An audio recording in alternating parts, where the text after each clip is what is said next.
Hello fellow Shartians. We put this video together to help you assemble the special construction that we made for you. It consists of two business cards, Xanadu and me, and our details.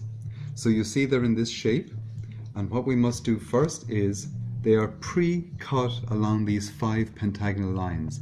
So bend them down like so, each one, so they are free to move but not too loose.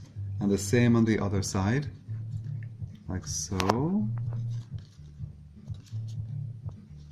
And then you turn this face down and the other one face up and rotate one over the other so they make a 10-pointed star. Hold it in the middle and go to one of the faces that are facing up.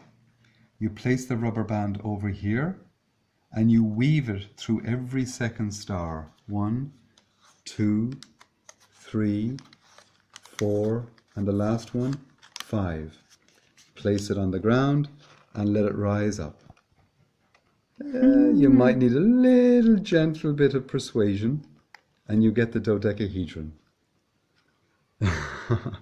So, apart from being a fun construction that embodies and encapsulates everything that we seek to know and learn on this beautiful event, you can also play with it like an oracle. If you have a question, you can roll it and you've got your answer. What the answer is, you will know at the end of the event. But if you're in any doubt, and again, if you're in any doubt, you can see what the face up. In this case, you can ask Xanadu. In this case, you know what to do. So thank you very much. We look forward to seeing you there. Bye-bye.